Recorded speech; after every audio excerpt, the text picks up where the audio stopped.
Okay, my people, here what the thing now. We're going to delve a little deeper into the analysis as to why the Jamaican Reggae Boys failed again to qualify for the World Cup. Yeah, we failed in our bid to make it to Qatar 2022. Yeah, and of course, a lot of issues out there to discuss, but we're going to touch an issue where we figure most of the average analysts them and even the average fan don't really pray. But me I tell you, these are the kind of things that go into any team from this part of the world. In fact, any team anywhere qualify for the World Cup. See, Damian Lowe raised it, I think, after the Mexico game when he get the red card. I think that was the game. He might do a post-game interview and he mentioned it specifically. I mean, me and my friend and my colleague them talk about it. Other people, other fans, I assume, made the observation and talk about it in their own space. But Damian Lowe said it explicitly after the Mexico game, I think. See, when he said that, to the effect, I'm not quoting him, but something to the effect that we can't seem to get any calls from the referees. We can't seem to get a break from the referees. All of the marginal calls them and go against Jamaica. Yeah, it's something we have to cope with, something we have to live with kind of thing. Something like that, him say. See? Yeah, and he went further to say, boy, every time we come on the field, is another of these Spanish-speaking referee and one bag of something. See? All right. You see when I hear him say it sparks something in my head. So I'm happy come up that talk here with my YouTube family. Exclusive talk with my YouTube family. And watch how I'm going to build up the case now. And try to understand me about this game of football. It's not just go kick some ball and the better team win. Football is also, very importantly, football is also managed almost equally off the field as it is on the field. Now follow the story now. I think it was in 2000 and when was it? 2016? 2016? Yeah. After that FIFA shake-up.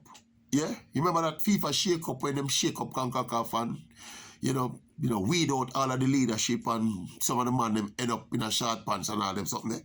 Yeah. All right. When the election came up for the CONCACAF presidency, see?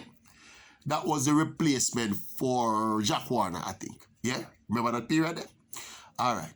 In that period, they say, there was some semblance of a campaign. Obviously the man who is the president now, the Canadian man, Mr. Victor Montagliani, he was down to run, as well as there was a gentleman, I don't remember his name, but he came from Bermuda, and he actually came to Jamaica to try and,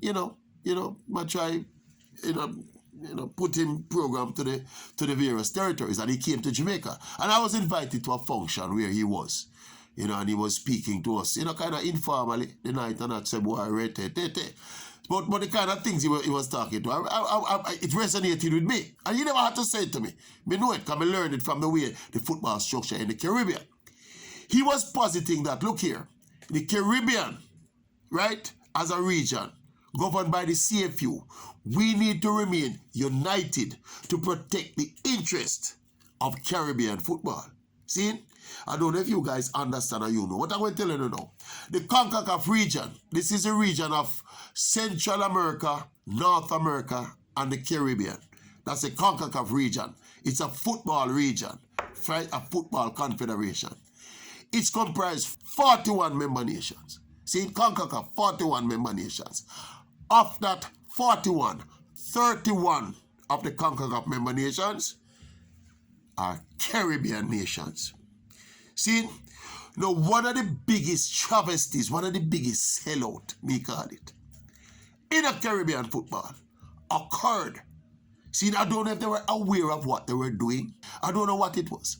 See, but one of the biggest travesties and defeating of one's own interest occurred in that election when the members of the Caribbean Football Union, the 31 members of the CFU, which is the organization within the wider CONCACAF, 31 members, them decide to splinter them vote all around the place. So what they effectively did by splintering the vote, they were not united. So them vote, and the vote ended up in the Canadian, Mr. Victor Montagliani, becoming the president of CONCACAF. Now, what that effectively did, people, was handed back the power of regional football to the big boys. Right? Right. It was like that before, you know. Mexico used to control the football one time. And at that point, all of the football decisions in them time there was geared towards the interest of the big teams in the Caribbean. Then came this little man from Trinidad. You know the story of Jack Warner.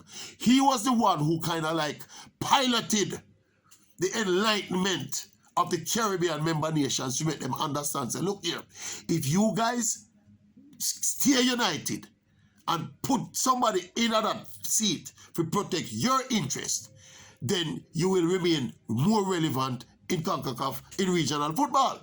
And that obtained for all the time when Warner was president. All right. See, before that, the Caribbean people were just, the Caribbean nations in football terms were just treated with disdain. You never had no voice, you never had no representation, you couldn't get nothing done. Nobody was there to represent your cause as Caribbean football nations, small Caribbean football nations. But anybody who understands how FIFA and CONCACAF set up, FIFA by extension, is one nation, one vote, you know. So whether you're St. Kitts and Nevis, Grenada, or you're Bermuda, or you're Antigua, you have one vote, just like England, Italy, Germany, and Brazil. That is how FIFA operates. Within the CONCACAF region, Jamaica, Trinidad, Barbados, Grenada, all have one vote each, just like Mexico, the USA, Canada, Panama, and Costa Rica. One vote each. All right? So people, effectively, what may I say to you now? We basically, when the Caribbean people, because I was talking to the British, you know, I was saying, boy, I think Jamaica should vote to keep the Caribbean united and put a Caribbean candidate there to protect the interests of Jamaican football. See, that is what people do. That's how people vote.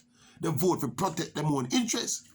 See, I think at the time, if I'm not mistaken, Captain Burrell, who was the president of the Jamaica Football Federation at the time, Captain eventually gave his vote to the man who is the president now. I said to the man at the time, I remember, and being on the radio and discussing it, and said this was a grave mistake, you know. See, now, carry this background now to the same thing with the referees now. We have 31, the Caribbean have 31 members of 41 in a CONCACAF. See, where the referees them from those regions, from those territories. Why is it that Damian Lowe can make the observation that every time Jamaica take the field, right, is a Spanish-speaking referee do the game? Why is it that all the marginal calls tend to go to the Spanish-speaking teams against the Jamaican team? Yeah? We're not ascribing anything nefarious, you know, but these are marginal calls.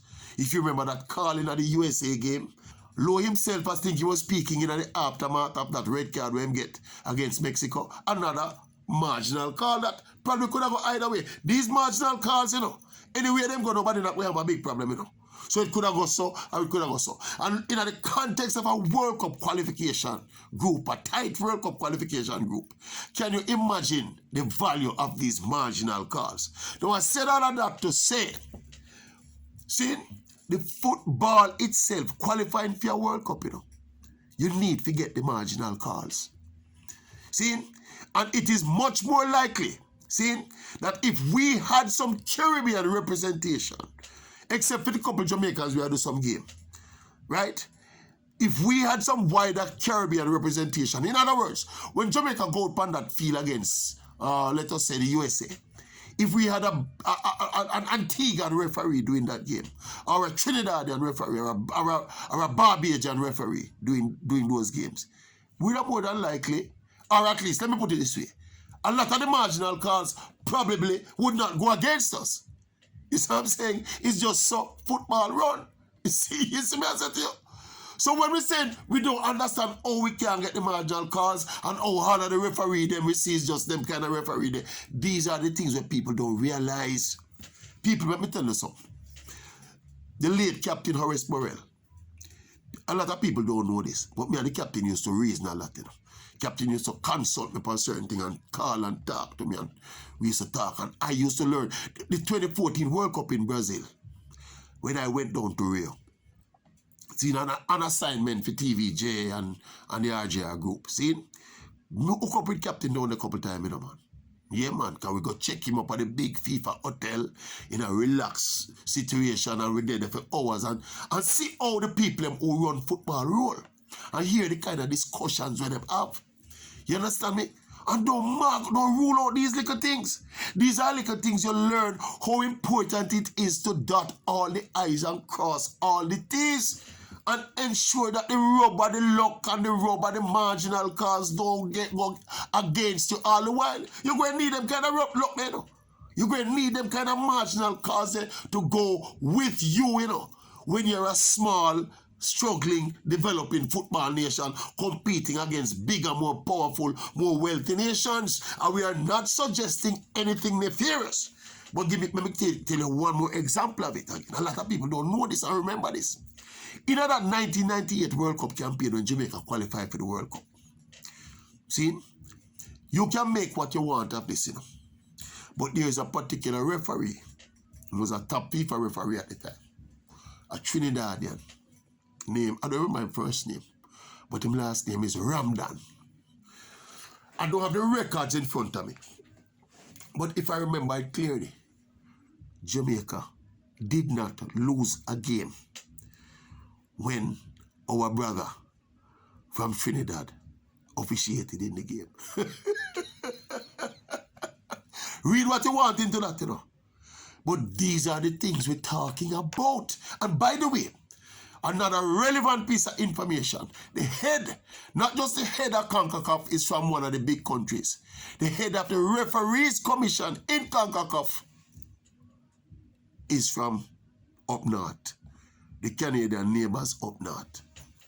See, so the full control of all of the administrative bodies and all of the decision-making bodies. The CFU, we have 31 or 41 countries, and we have no representation in the corridors of power in regional football. Understand yourself. Don't be naive and silly and feel to qualify for the World Cup. You just go out there, play a 6 or 12 match, and the better team win. No, it's not so football go. It's not so football go. Don't be naive and self-righteous and stupid people. Think. See, in other words, when we come and run out on the field, we shouldn't be asking, how come we're not getting any breaks from the referee? Our leadership is supposed to ensure by their pragmatism and being smart and being business savvy, right, that we have our representation all across the board on and off the field. We don't think I know some qualify for World Cup, so go. You just go kick some ball and kick ball and net and you win a goal and you win and you qualify. Too much is at stake. Don't be naive in this world where we live in, people. See, I don't even know who is the head of the Caribbean Football Union. And that person is effectively the head of 31 member nations, you know, including Jamaica. Who is the head of CFU? Eh? You're so naive and fool. Eh? We must think on these things, people. Yeah. Yeah. So when we come and I wonder, and there are other stuff, you know, there are other things, you know. There are other little intangibles, not only intangibles, but there's some other stuff. As me say, I wouldn't call myself a close ally of Captain Burrell, but I spend some time around the captain when, you know, there's a couple of games, I think, where they go down to Costa Rica and where they go to Panama one at the time. And I traveled with the delegation, traveled with the qualifying team, and kind of see the whole protocol, how the thing operate, and how captain's leadership helped us to navigate some key and tricky moments along the way. I heard stories about other experiences where astute leadership and an understanding of how football is run, not just on the field, but off the field, help you to achieve your ultimate goal in football. Don't make nobody fool you. Football is not the way you just go run, go kick a ball and you qualify for World Cup. It's 9 and 10 million US dollars on the table if you qualify for that World Cup. People will pull out all the stops to qualify. We don't get what I said to you. So don't be naive and ask how we can get any cards. Or we don't have any representation from 31 Caribbean nations. Because the Caribbean nation, the people, the leaders, the football leadership in those Caribbean nations sell out the region. Yeah, by handing back the power, the control of football to the big boys in the region.